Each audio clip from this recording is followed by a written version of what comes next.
is a highlight from Israel with Arya Impel on Israel. On the show, a man, Babuna. He's a protege of Dr. Adnan Oktar, and these two men are on a mission. It's a controversial one. Dr. Adnan Oktar, he's written about 300 books in 73 languages. I imagine they got translated, and he did not write them in all of those languages. But our guest today, Dr. Babuna, he's lectured at over 1,000 conferences at major universities, academic institutions worldwide. These two men are on a mission, and a lot of it has to do with dispelling the notion of what you just said. Dr. Babuna, are you with us? Yes, shalom and salam. Shalom, shalom. Thank you so much for joining us. So tell me, from what I understand, you're on this mission along with Dr. Dr. Adnan Oktar, who people, by the way, they call him Harun Yahya. Is this right? Yeah, exactly. Aaron and John, the names of the two prophets, that's his pen name. This pen name, after Aaron and John, interestingly, non-Muslim prophets, but he's a Muslim. So a Jew and a Christian, two prophets. Was that why he selected these two? Why did he select these two prophets? Well, all the prophets are our prophets, including Solomon, David, Jesus, and Aaron, Moses. They are praised in the Quran. So you're saying that they're your prophets, but when we had on Anjem Chowdhury, he said also the same message, but that they were Muslim prophets and they were all Muslims. Is this perspective? Well, original Torah, original Bible, and Quran are the same. I mean, it's being changed since Abraham. We are the people of Abraham, nation of Abraham, all of us. So those people, although they identified themselves as Jews, you would identify them as Muslims? Well, yeah, exactly. We believe in the same God, we love the same prophets, and we have, there's a lot of common between Judaism and Islam. Mr. Adnan Oktar has a book about that, actually. Well, the question that we had for Anjem Chowdhury was saying that if we believe that, God is running the world and that everything that exists is a manifest of his will, seeing the Jewish people return to the land of Israel as envisioned by the prophets, which you acknowledge as prophets as well, how can you just see that as a coincidence? And his response was, the Torah that you believe in and the Torah that Jesus followed, that's all been doctored. It's a mistake. It's lies. It's heresy. On one hand, they sort of knock the Torah that Jesus believed in and that the prophets believed in, but they acknowledge that the prophets are prophets of God. Where do you stand on that issue? Do you see the Jewish return to the land of Israel as the vision of the prophets, and are the prophets valid? Well, of course. I mean, if we have to refer to the Quran. We don't care about the people's ideas because we know there is radicalism and bigotry prevails the world. However, if you refer to the Quran, the right to live for Jews in the land of Israel, in the Holy Land, is given by Allah in the Quran, by God in the Quran. 4 verses that God says, I set up the children of Israel in the Holy Land. There are 4 verses I can read right now if you have time. Please, go ahead. That right is given by God, and nobody can take away from. Where else could they go? I mean, the Jews. So you're saying we have the right to live here, but do we have the right to live here in our own Jewish autonomous nation state, or do we have the right to live here under Muslim rule as dhimmi? That's an important distinction that we'd like to know. Israel will exist there as an independent state. But we will live together, Jews, Christians, and Muslims, in peace until the last day. So the Jews will exist in the land of Israel until the last day. That right is given by God in the Quran. But do we have to live as dhimmi, or can we live as free equals to Muslims? Of course, free equals. I mean, this is the Jews are called people of the book. According to the Quran, they have to be respected. Allah says, do not argue with them in the kindest way. Muslim men are allowed to marry Jewish wives, and we can eat your meal. So we will live in peace, and separately, everybody is free, and there's a freedom of worship because God says in the Quran, that's a verse, that's an order from God, there is no compulsion in religion. So you cannot force anybody to change his religion or to do anything. Well, I've heard of the quote saying that there is a Jew hiding behind me, tree, a Jew is hiding behind the rocks, come and kill the Jew. That's also been quoted, or something of that version in the Quran. How do you relate to that? That is a fabricated hadith. So we have to discriminate between fabricated hadiths and the Quran. There is such thing in the Quran. But there are fabricated hadiths. As you stated, they will hide trees and the rocks, and they will tell them to kill. So killing the Jews, Christians, and other Muslims exist as fabricated hadiths, and they are accepted by the Sunni sects by the Shia hacks. That is the problem. So Mr. Adnan Oktar is given a struggle, intellectual struggle, to change, to educate these people, because that is a source of radicalism and bigotry and violence that exists in the Middle East. For example, ISIS uses these fabricated hadiths to kill people. Can you explain the difference between hadith and the Quran? What is the difference there for people that aren't as familiar? Hadith means the saying of the Prophet Muhammad sallallahu alaihi wasallam. So the only way to know that hadith is real, it has to be compatible with the Quran. But if in the Quran God says there is no compulsion in religion, that's a verse from Surah Al-Baqarah, or you have your religion and I have my religion, or you are not a dictator over that. Many more verses from the Quran. That means you cannot force other people. But if you look at the fabricated hadiths, for example, killing the people who doesn't pray. For example, I don't have a beard. As a Muslim, if you don't to Sunni sect and fabricated hadiths, penalty people who shave. That is crazy. There is no such thing according to the Quran. So who doesn't fast has to be killed. Who doesn't go be killed. So these are fabricated hadiths. So these fabricated hadiths were added after the Quran? Exactly. After our Prophet passed away, 200 years after our Prophet passed away, they were generated by people. And that is the reason all these problems of ISIS, Al-Shabaab, or other terrorist organizations who kill the people. And this is also the reason for enmity and hatred against Christians and Jews. Now, from what I understand, a big part of your message is that it's your belief is that it's a Muslim duty to protect over Jews and Christians, who the Quran describes the people of the book. You know, how prevalent is this really? Because I think a lot of Jews would hear this and hear what Muslims are supposed to protect us. We would settle for Muslims not killing us, meaning we'd like from the only people we really feel like in a large way we need protection from are Muslims. So let's settle for not protection. Just ignore us. Just ignore us. Yeah, just leave us alone. How prevalent is this faith and philosophy of yours, which is definitely refreshing to hear, but I'd like to know whether you're a lone voice or you're more prevalent than one would think. Well, according to Quran, there is no ignorance. There is respect, love, compassion, mercy against all other Muslims, against Jews and Christians, no different. Can I read you another verse about the people of the book from the Quran? Okay, yes. Go ahead. Thank you. Yeah, that shows how the Islamic approach should be against the people of the book. In Surah Al-Ma'idah 5, God says, "Today all good things have been made lawful for you, and the food of those given the book is also lawful for you, and your food is lawful for them. So are chaste women from among the believers and chaste women of those given in the book before you." So Muslims are allowed to marry Jewish wives, and our Prophet Muhammad had a Jewish wife. I don't know if you know that. So that means if you have a wife, Jewish wife, she is your lover, she is the mother of your children. How could there be an enmity and hatred? Your best friend for entire life. Another one from the Quran. Among the people of Moses, there is a group who guide by the truth and act justly in accordance with it. Surah Al-Araf 159. So you see, among the people of Moses, these are Jews, of course, there is a group who guide by the truth and act justly in accordance with it. So Allah says there are good people, sincere believers. So among Muslims, there are sincere believers and very radical people. They perpetrate violence and terror. So God discriminates between sincere believers and unsincere Jews, sincere Muslims also. In His word, we see many radical people, many, not all of them, of course, but radical people. So if there are good people, sincere people, we have a respect and love. Like yourself, for example, you God, you are very sincere. I know you because you also visited Mr. Adnan Oktar. And every time you speak, you praise God, you praise Torah. So we have a love and respect against you. Well, here's the question that I think Ari and I are really struggling with, because we're sitting here in Jerusalem. We feel as though we're surrounded by the Hezbollah, by the Hamas, by Iran, the Ayatollah. ISIS is breathing down our neck.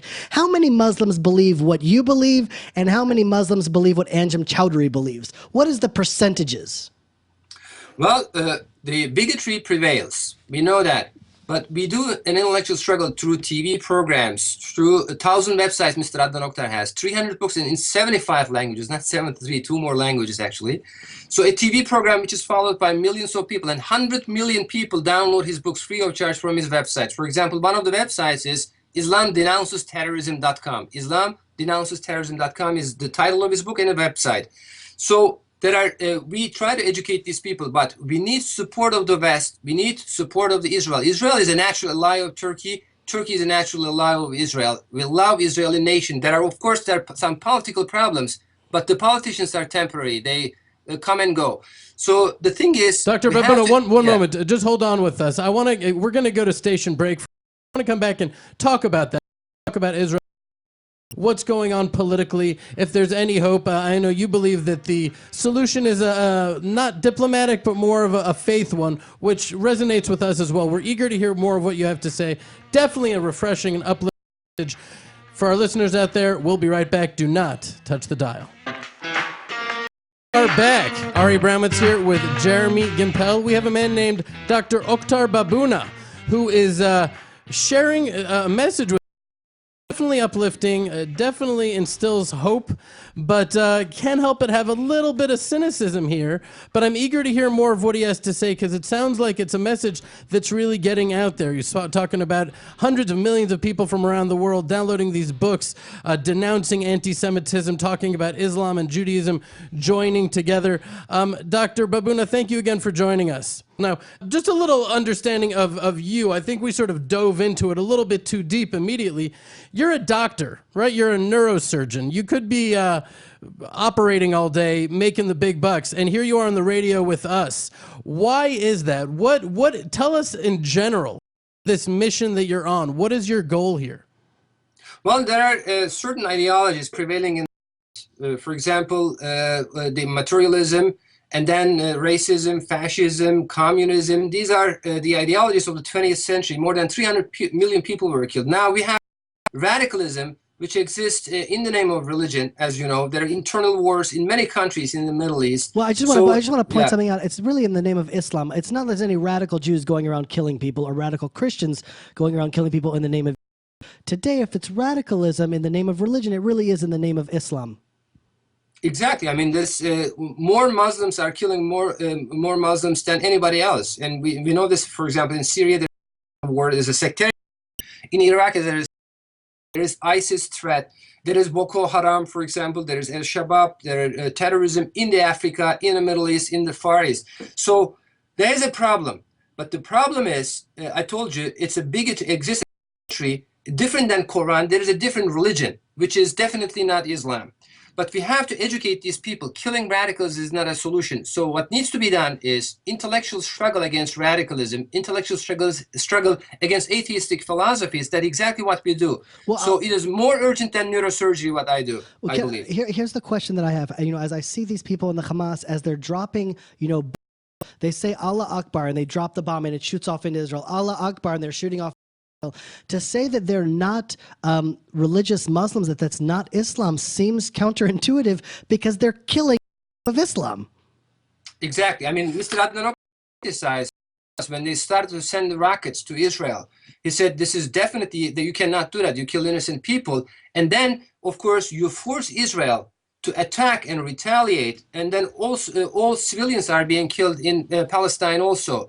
But we are a big family. The Palestinians are children of Ishmael, and the Jews are of Israel. So we have to live in peace there. So, but we know there is another to Palestine also from the past. As you know, Marxism prevailed in countries, including Palestine, Iraq. Gaddafi was a socialist, for example, a Marxist, and Marxism was prevailing in Syria, Iraq, in Palestine, George Habash time, as you might remember. So these mentalities mixed up with the bigotry that generates violence and radicalism. But what we need to do is alliance of Jews, Christians, sincere Christians, and sincere Muslims to struggle against radicalism. So military intervention is not a solution. United States was in Iraq and Afghanistan. More than 2 million people died 100,000 people died in Afghanistan. $4 trillion were spent for 2 wars. And every 84 minutes, the American ex-soldier is attempting suicide. I don't know if you knew that. This is suffering. Instead of violence, we have to do an intellectual struggle, and there are Muslims who can do that. And the Western countries, including Israel, has to support these people to educate and eradicate these radicalist views. Yeah, there's no question. Everybody suffers from more the survival in some ways suffer the most at times. And what you're saying to me really is music to my ears. I wrote an article called An Open Letter to Hamas in the Arab World, in which I echoed exactly that sentiment, saying we are cousins, we're brothers, we should live in peace.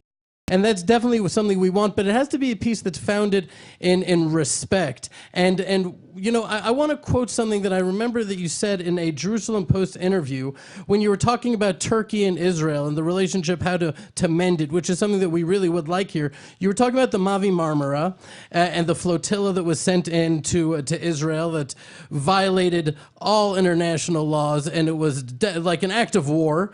And you said that the best way to decrease tensions would be for Israel to apologize to Turkey. And my feeling on that is I really don't feel in a sincere, authentic way that we have anything to apologize for.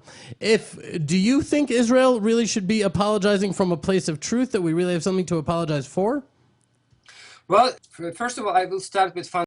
Adnan Oktar, when the Marmara Flotilla departed from Turkey, he said they have to get the permission of the Israeli government, Israeli state, and they should distribute whatever is their medications, whatever, the people all together.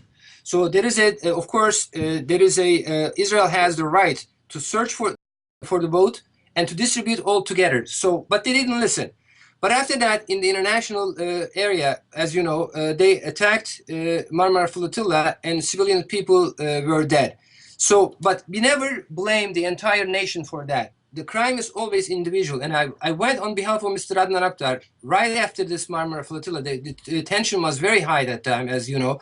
And I had meetings with Eli Yishai, who was the Deputy Prime Minister. I had a meeting with Rivlin, who was the spokesperson of the parliament that time, right now, and many Likud members and Shas Party members. So they all agreed we have to decrease this tension, and apology of Israel, and pay compensation, because to pay compensation also exists in your religion, would be a very good step to decrease the tension. And in fact, after these meetings, and that was in the media, Turkish media also, in Israeli media, there was a decrease in tension. So always we are friends. Two nations, we don't have, Turkey does not have any enmity and hatred against the Israel nation. As you might remember, at the Ottoman Empire time, we brought our Jewish brothers and sisters from Spain. We lived in peace for many centuries. So there is no problem at all. But there are some political issues. What we can solve these problems easily. Wonder here in the Middle East, I mean, I hear what you're saying, and it would be a mensch thing to do is to apologize and to compensate. I understand where you're coming from, but I feel sometimes in this neighborhood, strength speaks louder than apologies. And sometimes showing our enemies strength will allow them to sort of find their place in not wanting to attack us again. Not your enemy. Turkey is your natural ally. Turkey needs Israel, and Israel needs Turkey against radicalism. So Israel is our closest ally in the area against radicalism, against Marxist issues. I would definitely agree with that. I would love to see, and I think every Israeli would love to see, the Israeli relationship with Turkey come back and be strong like it used to be with the trade. I used to travel to Turkey, but I still have to admit that I don't feel that apologizing would be the right thing to do. It may be smart and it may heal relationship a little bit, but I feel like it would be a little bit symptomatic if we really did not do anything wrong. I mean, we boarded that ship with paintball guns. It pretty much showed our intention. But let me just shift. We're running out of time here, and I definitely respect your opinion on that, and I'm grateful for everything you're saying. I'm happy you reached out to us. But, you know, before this program, I watched a 25-minute documentary about the Holocaust that Dr. Oktar put out, in which the premise is that Nazism and the Holocaust was inspired and based on Darwinism, that this fight against Darwinism seems to be a very central message of his mission in the world, is to fight this Darwinistic philosophy of survival.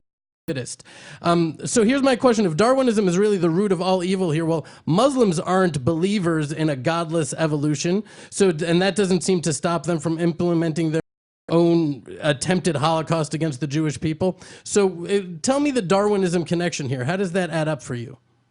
Well, Darwinism claims that life originated by coincidences, natural events, natural selection and mutation they name, but they don't have any power to generate this complexity and information things. So the basic mentality of Darwinism, survival of the fittest, strong individuals survive by crushing the weak individuals. And there is conflict then there's an internal conflict, which is the cause of the progress. This mentality, of course, leads this, but it's scientifically also wrong, because even a single protein to emerge by coincidences is impossible. Other proteins must exist, enzymes, DNA must exist, a complete living cell must exist. Fatal blow to Darwinism. But the mentality of Darwinism, it is very harmful to the societies. It immediately, inevitably leads to Marxism and fascism and wild capitalism and also racism. Because, for example, the Hitler, he said, he was a very powerful Darwinist, and he said, take away Nordic Germans, nothing will remain but the dance of apes. Well, because of these racist ideas, which he got from Darwin himself, because Darwin was a racist, I can give a quote from him, because he said, there are more evolved animals, white European men, and all other races, including Jews, Pakistanis, Indians, Chinese people, Orientals, are close to monkeys. And the higher animals will eradicate all these lower races, and then the gap between the monkeys and the more evolved humans will increase, actually. So he got these ideas and applied in the fashion. That's the reason why he killed more than 6 million Jews and slaughtered 6 million Jews. He slaughtered gypsies and all other races. So you feel like some of this pagan Darwinism has infiltrated Islam to some degree, which is fueling this hatred and desire to kill Jews? Absolutely. I mean, Darwinism is very powerful in Iran, in Syria, in Egypt, all the Islamic world. And the Marxism prevailed the Islamic world, as you might remember. There was a communist revolution in Afghanistan in '79. And Syria was communist, it was in the Warsaw Pact. And also Iraq was communist. And Iran, the revolution was done by Tudeh Party. Tudeh Party is a communist party. And Khomeini was France. Dr. Oktar, unfortunately, I'm going to have to cut you off at a time. I have to thank you so much for coming, and I know that one of your beliefs is that an antidote to a lot of this friction and war in the world is increased religious observance by Jews and Muslims, and I have to tell you, as a Jew, that definitely resonates as true, and I wish you much success and we'd love blessing. to have you on again. We'd love to have you on again. again. Can I add one thing? Yes, please. We're running out of time. Go ahead. Last message. The only solution is with Moshiach Mehdi. Moshiach Mehdi is the same person, and we expect the emergence very soon. And Moshiach will lead the world to the peace and justice. Otherwise, there is no solution. So we have to search and pray for Moshiach Mehdi. That's Dr. Oktar praying for Mashiach. This is Ari and Jeremy. We'll be right back.